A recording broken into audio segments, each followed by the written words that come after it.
Bien, bonjour. Bonjour à tous. Je vous propose aujourd'hui une explicitation du chapitre 11 sur l'immunité innée et la réaction inflammatoire, avec donc les documents que vous avez pu télécharger, le cours et le plan que je laisserai ici, et effectivement un petit peu de précision sur la réaction inflammatoire parce que c'est quand même assez complexe et on a besoin de bien comprendre. Donc, je vous ai évoqué dans des précédentes publications, avec des qualités très inégales, je vous prie de m'excuser, mais en tout cas, j'ai évoqué le rôle du système immunitaire. On entame cette partie sur l'immunité, et j'espère très rapidement que l'on pourra faire des travaux pratiques en classe, ensemble, parce que l'immuno, c'est vraiment une discipline très pratique et qui nécessite autre chose que des ordinateurs. Donc, on distingue des différents types d'agressions, d'agressions physiques, chimiques et biologiques, avec ce qu'on appelle le non-soi, qui peuvent être des eucaryotes parasites, comme ici le Plasmodium, parasite paludisme, un certain nombre d'autres parasites qui sont présentés ici en microscopie électronique, les champignons que l'on peut voir, et puis les virus également, donc bactéries, toute une merveilleuse flore qui peut aussi constituer une défense par le biais du microbiote. On reviendra dessus. Et puis également le soi altéré, c'est pas seulement voilà, le non-soi, le soi altéré, ce sont les cellules cancéreuses, ces cellules qui ont subi des mutations, on les a déjà évoquées.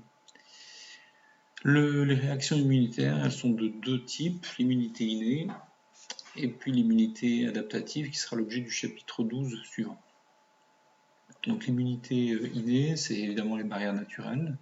C'est également, je voulais évoquer le microbiote, l'ensemble des micro-organismes qui nous peuplent et qui sont en symbiose avec notre corps. C'est également le système lymphatique avec des vaisseaux qui sont représentés ici en vert, des ganglions et des glandes et des organes qui vont contribuer, qui vont constituer des lieux précis de formation ou d'accumulation de globules blancs. Les globules blancs qui sont aussi appelés les leucocytes ou immunocytes, évidemment, qui vont lutter contre les agents pathogènes. La réaction inflammatoire, que l'on verra dans le grand 2 de ce chapitre, et puis la phagocytose, et puis des molécules de communication qu'on appelle d'une façon générale les cytokines, parmi lesquelles on peut citer les interleukines, l'histamine notamment. L'immunité innée est présente chez tous les animaux, elle opère sans apprentissage préalable, elle est héritée et présente dès la naissance. Ce sont des mécanismes qui sont très anciens, avec des récepteurs de surface qui reconnaissent des motifs étrangers, les PAMP, on reviendra dessus. Et elle est rapidement mise en œuvre et la plupart du temps, elle sert, cette première ligne de défense permet de lutter contre la cause de l'inflammation. Les cellules immunitaires ou immunocytes ou globules blancs, ils sont de trois types. Trois principales familles de globules blancs. Nous avons les lymphocytes, ici cette lignée. Nous avons tout d'abord les polynucléaires ou granulocytes qui constituent la plus grande proportion, ils sont 70% des globules blancs. La lignée des lymphocytes qui sont un petit peu moins de 30%, et la lignée des monocytes macrophages qui sont à peu près 1%, qui sont beaucoup plus rares. Évidemment, l'immense majorité des cellules du sang, ce sont les globules rouges. La troisième lignée qui n'est pas globule blanc ou globule rouge, ce sont les thrombocytes, les plaquettes. Et une précision sur les médiateurs moléculaires, là j'ai précisé un petit peu des notions sur les cytokines. Donc, dans notre système immunitaire, ce sont ces molécules qui sont extrêmement importantes, mais elles ne sont pas seules. Il y a également les anticorps que vous connaissez, qui constituent aussi des molécules clés de l'immunité. Et puis, dans la poursuite du chapitre, vous avez la réaction inflammatoire. Alors, je l'ai évoqué déjà, mais je vais me replonger avec vous dans ce schéma. Donc, une pénétration de bactéries, par exemple, d'agents pathogènes, qui possèdent des motifs particuliers, les PAMP, que j'ai représentés sur ce schéma également, qui déclenche cette arrivée d'un corps étranger, déclenche la réaction de mastocytes qui vont libérer un certain nombre de cytokines, dont l'histamine. L'histamine provoque ce que l'on appelle la réaction vasculaire, réaction de vasodilatation, c'est-à-dire d'augmentation du diamètre des vaisseaux sanguins.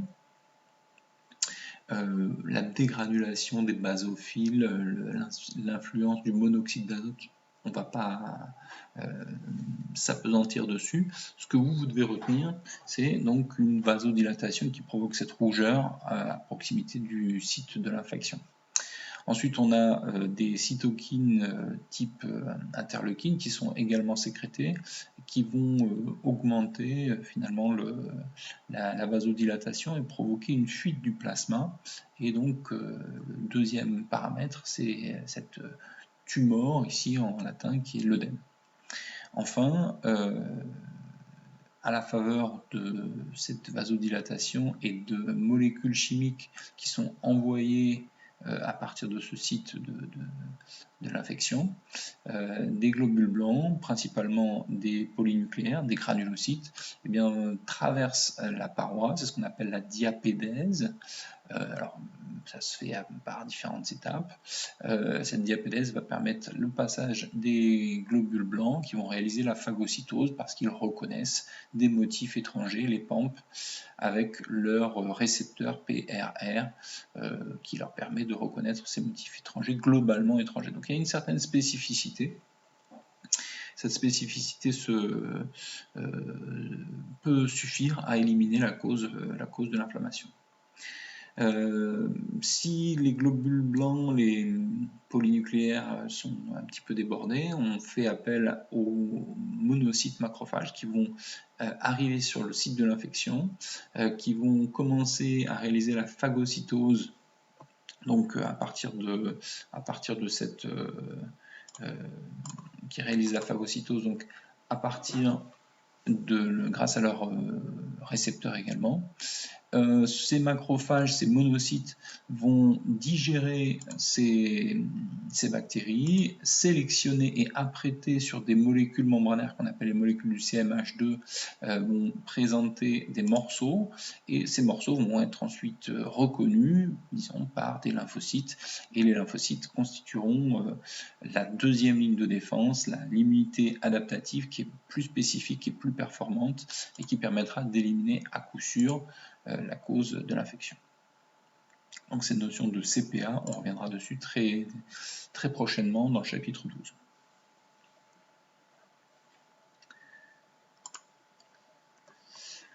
Je reviens sur cette inflammation, la présentation de l'antigène. Donc la réaction inflammatoire aiguë est un mécanisme essentiel de l'immunité innée. Elle prépare le déclenchement de l'immunité adaptative. Alors évidemment, nous, les symptômes de la réaction inflammatoire peuvent être assez embêtants, inconfortables, douleur et fièvre.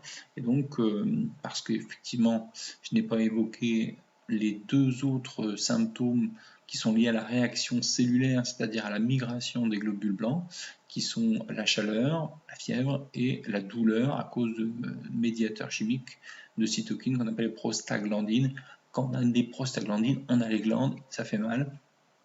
Et donc on utilise, vous savez, des anti-inflammatoires non stéroïdiens, aspirine, ibuprofène, doliprane, et puis des anti-inflammatoires stéroïdiens, dans certains cas les corticoïdes, qui nécessitent eux évidemment une surveillance médicale. Vous allez télécharger Rastop, télécharger les fichiers PDB sur Pronote, et puis la fiche de TP pour réaliser le premier TP Rastop. Alors, ne regardez pas la deuxième page, on la regardera ensemble quand on fera la correction. Essayez de commencer sans regarder cette seconde page de la fiche de TP qui présente le barème et une aide majeure. Voilà, ce n'est pas évalué, ce TP, je vais vous aider, on va faire par étapes, mais je vous montrerai quand même ce qu'il serait bon d'obtenir avec Rastop pour bien réussir l'épreuve du bac. Vous pourrez aussi télécharger la feuille d'exercice et si vous l'envoyez, je vous donnerai le corrigé. Pour lundi, téléchargez également Génigène. Voilà pour ce chapitre 11. J'espère que j'ai été assez clair avec vous. Nous avons donc en résumé